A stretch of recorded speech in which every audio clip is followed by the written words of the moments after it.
Karen Mitchell was a 17-year-old living in Eureka with her aunt and uncle, Annie and Bill Casper.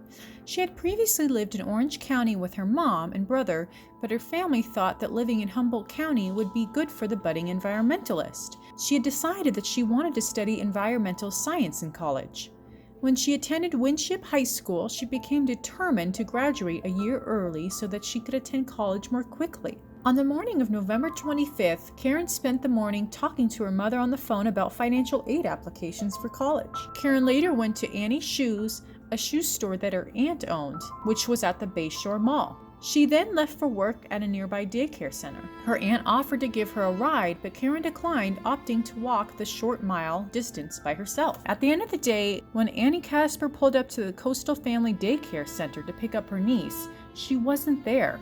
The staff said that she never made it in. Police led a search and an information center was set up for Karen at the Eureka Inn. A candlelight vigil was held at her school, but just a month later, the tips seemed to dry up.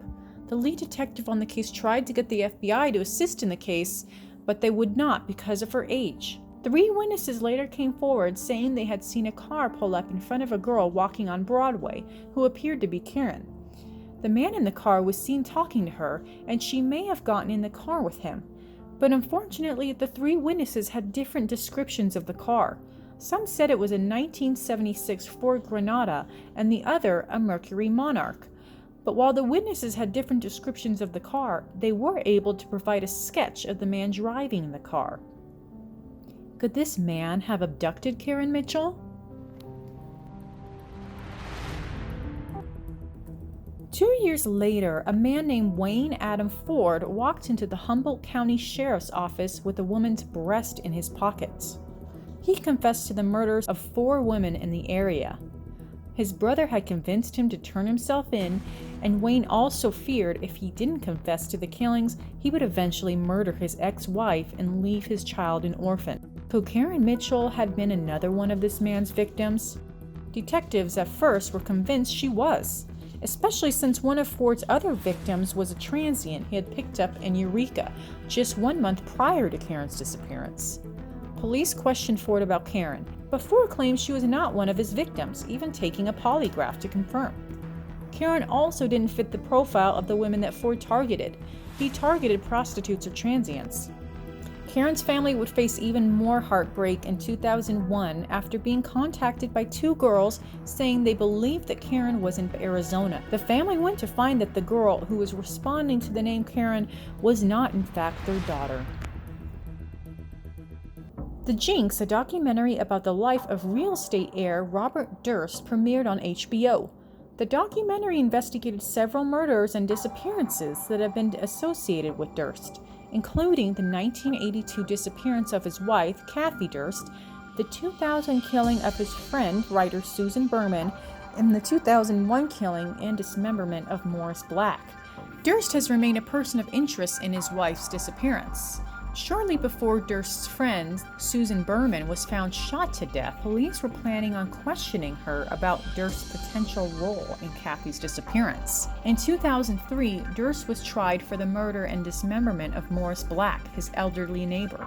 His defense team claimed that Durst killed Black in self-defense, and after a state of panic, Durst dismembered him, put his body parts in trash bags, and threw them in the Galveston Bay. He surprisingly was acquitted of the murder and served just 3 years for the dismemberment. So what does this have to do with Karen Mitchell? Well, Durst actually lived in Trinidad, a city nearby Eureka, during the time Karen disappeared. He was known to shop at Annie's Shoes, the shoe store that Karen's aunt owned. Rumor had it that Karen actually met him in the store while he was dressed as a woman, something he was known to do. It's also rumored that Karen would volunteer at the same local homeless shelter that Durst did, making it even more likely that the two would have crossed paths before.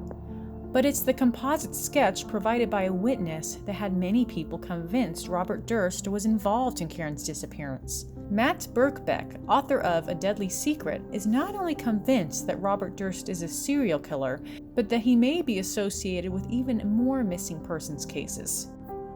But Andrew Mills, the former police chief of Eureka, isn't so sure. While he acknowledges that Durst is a person of interest, he doesn't see similarities between Karen Mitchell and Durst's other victims. Logic would dictate that the person who might abduct a 16, 17-year-old girl would be completely different than somebody murdering somebody who's close to them. It's been over 20 years since Karen Mitchell walked the short distance on Broadway, never to be seen again. Every year, her family honors her on November 25th. For her 20th year missing, Mary Casper and other family members planted a tree on a hiking trail in Karen's memory.